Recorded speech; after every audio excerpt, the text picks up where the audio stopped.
Before the headline, before the arrest, before the body. Cycles that kill. On September 10, 1996, a 16-year-old boy named Travis Lewis broke into the historic Snowden family mansion on Horseshoe Lake in Arkansas to rob it. But he encountered its owner, 75-year-old Sally Snowden McKay, and her nephew, 52-year-old Memphis blues guitarist Joseph Lee Baker, in the process. Realizing the crime would be botched if they remained alive, he shot them and set the house on fire. Now, the Snowdens are a prominent family in the Arkansas town just west of Memphis, Tennessee, with streets and schools named after them and a sprawling property boasting a luxury bed and breakfast and 30 lakefront cabins. Travis was no stranger to the Snowdens or the estate. His mother was the housekeeper, and he lived on the property with multiple members of his family. After killing Sally and Lee, Travis took off in Sally's red Toyota Camry, a key piece of evidence eventually leading to his arrest.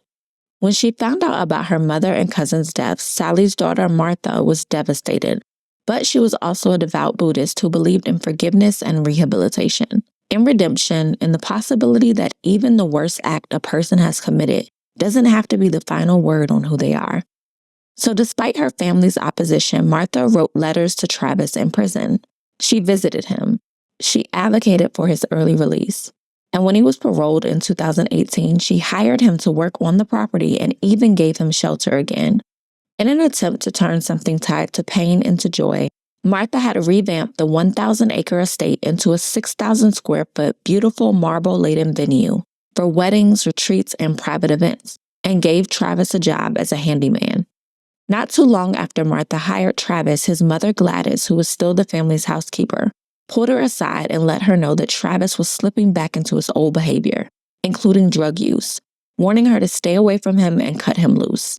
But Martha decided to double down on her commitment to radical forgiveness and not heed Gladys's warnings, until $10,000 went missing after the sale of a chandelier, and she traced the theft back to Travis, immediately firing him and banning him from ever returning to the grounds.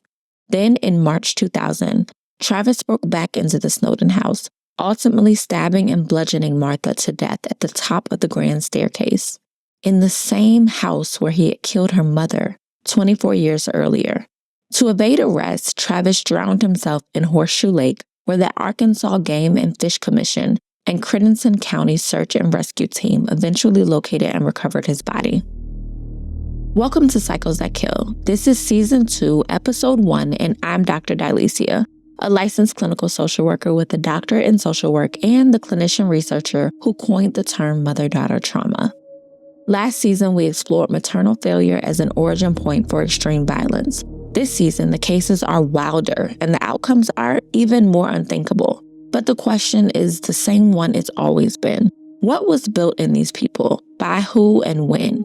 Our first case is origin mapping a choice that many of us could not fathom making, but was made with full information, full faith, and full intention nonetheless. A choice that cost Martha McKay her life.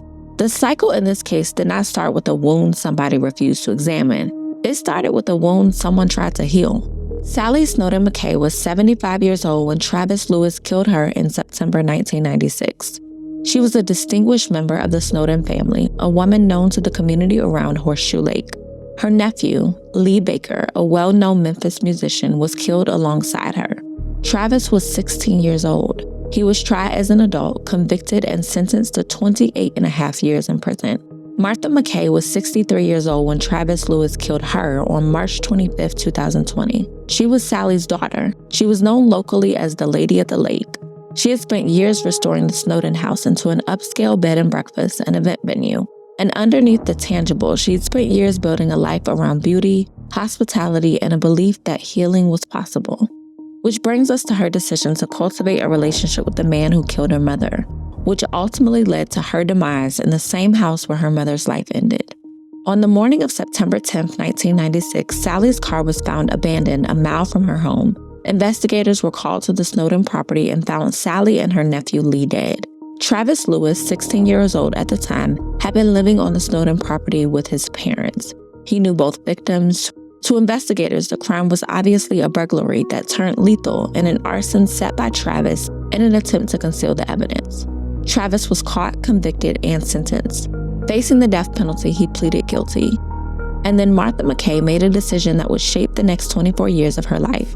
She opposed a capital sentence for Travis, not because she wasn't grieving and not because she was minimizing his actions, but because she believed that a 16-year-old boy should have the possibility of becoming something other than what he had done at 16. That decision was the first step on the figurative and literal staircase leading to Martha's death, and it was made from a place of genuine moral conviction.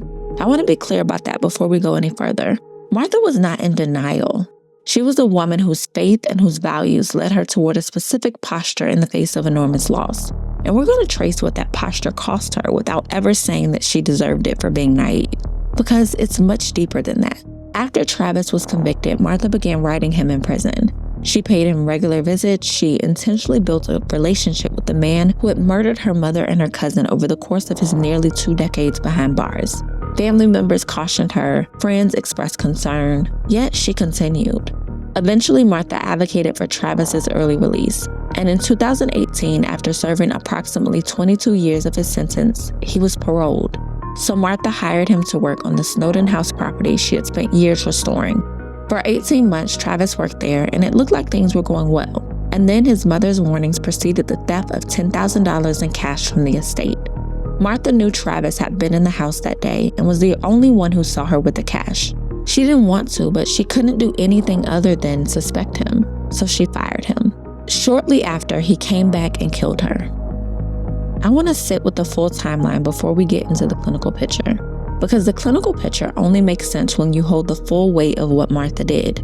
This was not a brief or impulsive act of forgiveness. This was 24 years of a consistent, documented, costly choice. She wrote letters for decades. She visited him in prison for decades. She advocated for his freedom for decades. She employed him in the house where he killed her mother to give him a fresh start. That is not whim. That is a woman who committed to a belief about human redemption with her entire self. Now, I want to introduce the first clinical concept for this case. And I'm introducing 2 ideas together because in Martha's story, they can't be separated. The first is boundary collapse in the name of grace. This is what happens when a deeply held spiritual or ethical value, so forgiveness, redemption, second chances, compassion, becomes the mechanism that removes every protective boundary a person would otherwise maintain. The grace is real, the conviction is genuine, but the value system that produces the grace does not come with a built-in limit. And without a limit, grace can take a person further than safety would recommend.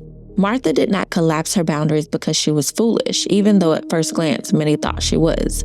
She collapsed them because she believed in something larger than her own protection. And the tragedy of boundary collapse in the name of grace is that it looks from the vantage point of the person issuing mercy, like faithfulness, like integrity, like the full embodiment of a value they chose to live by. To them, it doesn't feel like a mistake. It feels like obedience to something true. The second concept is misplaced grace, which I want to be clear that I'm not choosing to highlight to make a moral judgment on Martha's character. Misplaced grace is grace extended towards someone whose psychological architecture cannot receive it. A psychologist who reviewed this case described Travis as psychopathic, a person with significantly diminished capacity for empathy, remorse, and authentic relational reciprocity. Martha was extending a grace that required the receiver to be capable of being transformed by it, and Travis was not. The grace was real, but the recipient had no capacity to hold it. That's not a failure on Martha as a person. It's a clinical mismatch between what she was offering and what he was constitutionally capable of accepting. Together, these 2 concepts tell us something important. Martha's grace was genuine, her values were genuine, and the only thing that could have stopped Travis's actions was discernment. And not his actions, but her even thinking that his actions would be possible. Not his past, that wouldn't have caused his actions to be stopped because she even knew his past, but about the specific psychological reality of who he was underneath the prison reform and the letters and the conversations. Discernment would have told Martha that the grace she was extending was landing somewhere safe, or that it wasn't. It would have also told her that mercy in this specific situation was not spiritual obedience, but martyrdom. The second clinical concept I want to introduce is traumatic bonding with a proxy. Traumatic bonding with a proxy is what happens when a person forms a significant emotional bond with someone who was present during a traumatic loss. Not because that person is safe or good, but because they are the last living connection to the person who was taken. Travis was the last person present when Martha's mother, Sally, was alive. He was the only person who knew what that morning looked like, who knew the house as Martha's mother had known it, who carried in his own body and history the specific event that had divided Martha's life into before and after. There's a documented psychological phenomenon in grief research where bereaved people form unexpected connections to the people or places associated with their loss. Not necessarily because these connections are healthy, but because they provide them proximity to the person who is gone. Travis was not Sally, but he was connected to Sally in a way that nobody else in Martha's life was. And that connection, however distorted, however painful at its origin, may have made letting go of him feel on some level like letting go of her mother. Traumatic bonding with a proxy operates below consciousness, meaning it's not a decision unless we're aware that it exists. It's a pull. And in Martha's case, that pull was toward the person who took her mother. And combined with her value system, it reinforced her belief in redemption until the distance that safety required became impossible for her to maintain. The third clinical concept here is savior complex rooted in maternal loss. In general, savior complex describes a person who derives their sense of worth and purpose from rescuing or rehabilitating others.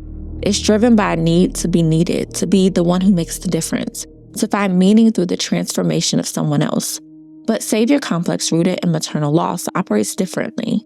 In this case, it was not primarily about Martha's need to feel important. It was about her need to make her mother's death mean something other than a random act of violence committed by a teenager who broke in at the wrong time. Her intrinsic belief was that if Travis were redeemable, if he could become someone different, someone better, someone whose transformation was a direct consequence of her forgiveness and her advocacy after he killed her mom, then her mother's death would have produced something, a changed man. And not only that, evidence that even the worst act can become the beginning of something redemptive. But if Travis weren't redeemable, say if he walked out of prison and stole $10,000 and ultimately killed her, then her mother would have just died in a house, killed by a teenager who wanted her jewelry. And there is no meaning in that. There is only loss. The savior complex in this case was protecting Martha from the unbearable possibility that her mother's death was meaningless. And when the evidence started suggesting that Travis was not who she needed him to be, the missing money, the firing, the growing doubt, the savior complex could not update, because updating it meant accepting something about her mother's death that would cause her to walk back decades of her values in action, leading to unbearable grief. The fourth concept present in this case is narrative foreclosure, a term in clinical psychology and identity development research that describes what happens when a person commits so rigidly to a particular life story, a particular narrative about who they are and what their life means, that they cannot update the story when new evidence contradicts it. Martha had become the Lady of the Lake, a woman known in her community for radical forgiveness, for the restoration of a house that should have been destroyed, for the belief that redemption was possible even for the person who took the most important person to her. That was not just a private belief. It was a public identity. It was the story her community knew about her. It was the story Memphis Magazine had written about her in 2012. It was a story she had been living for 24 years. When the $10,000 went missing and Martha suspected Travis, she fired him. That was a step toward updating the narrative. That was evidence breaking through. But narrative foreclosure does not release its grip easily, because the story is not just a story, it is the structure the story is built on.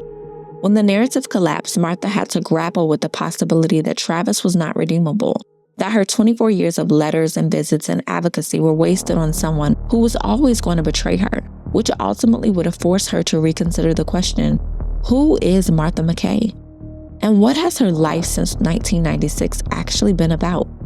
We are all building our lives on stories about who we are and what our experiences mean. The clinical question is, what happens when that story becomes so load-bearing that we cannot update it even when the evidence tells us we must? For Martha McKay, the answer to that question was March 25th, 2000. The fifth and final concept I want to introduce is projection. And I want to apply it carefully here because it's one of the most overused and misunderstood terms in pop psychology.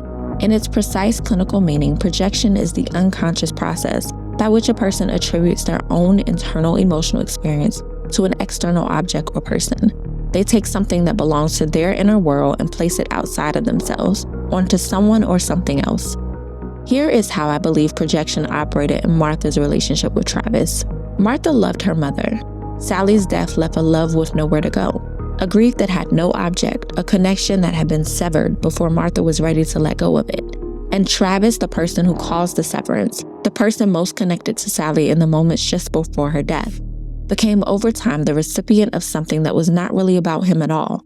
The investment Martha made in his rehabilitation, the post-release employment, the stable living situation, at some level underneath the genuine faith and the genuine forgiveness, there may have been her love looking for an object, a need for connection to her mother that had been rerouted unconsciously toward the only person who still carried the memory of that morning. Martha's projection means that the emotional energy driving her relationship with Travis was larger and more complicated than forgiveness alone. It was also grief. It was also love. It was also the specific human need to stay connected to someone who she lost without warning. And Travis, who was incapable of receiving any of that, was granted it for 20 years and then came back and killed the person who gifted it to him. I want to do something in this segment that I do every episode. I want an origin map. But in this case, the origin map runs in two directions. And I want to be honest about what I know and what I'm just speculating. What produced Martha McKay's capacity for radical forgiveness? We have some of that documented. She was described as a woman of deep faith, a woman who believed in the restoration of things. She literally rebuilt a house that had been burned. She believed in the possibility of transformation. Those values came from somewhere, from a family system perhaps, from a faith tradition, possibly from the specific way Sally Snowden McKay raised her to move through the world. And here's the clinical irony that this case sits inside. The very qualities that Sally may have instilled in Martha, the faith, the forgiveness, the belief in redemption, may have been the qualities that led Martha into the orbit of the man who eventually killed her. That would mean her mother's values transmitted to her became her vulnerability.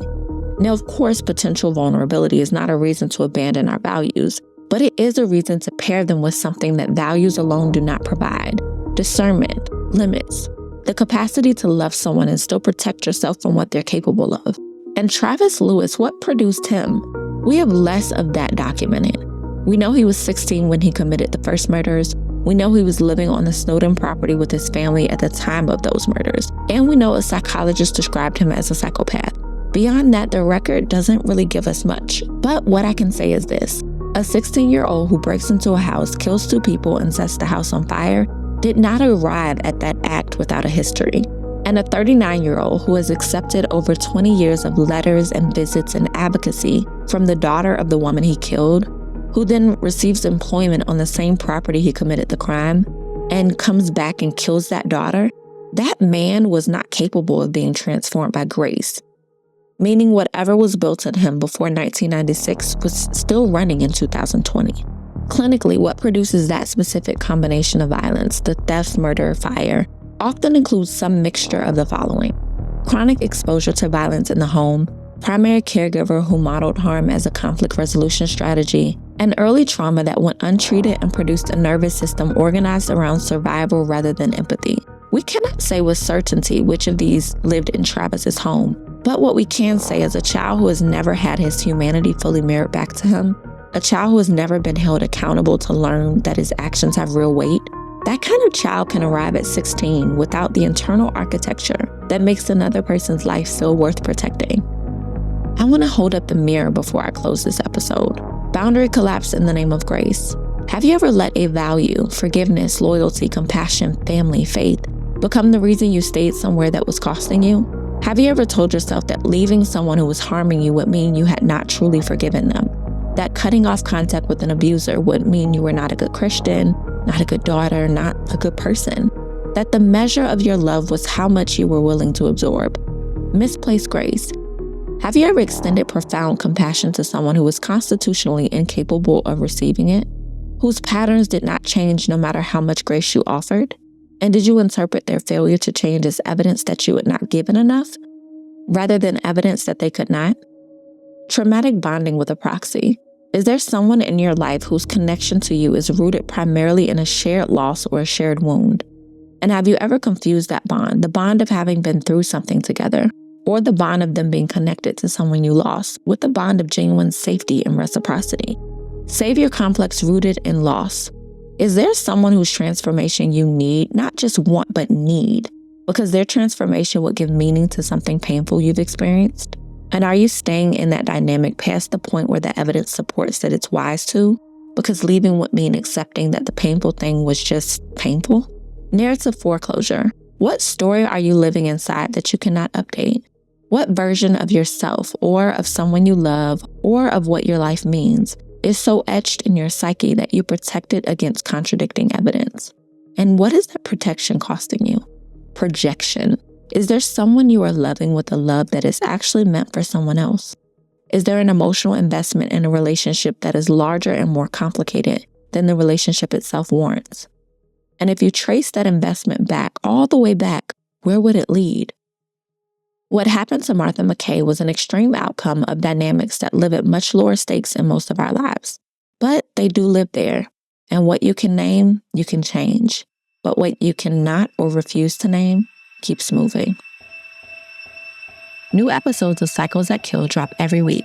If this episode hit you somewhere real, share it, leave a review on Apple, and come back next week. I'm Dr. Dylesia. This is Cycles That Kill. See you next time.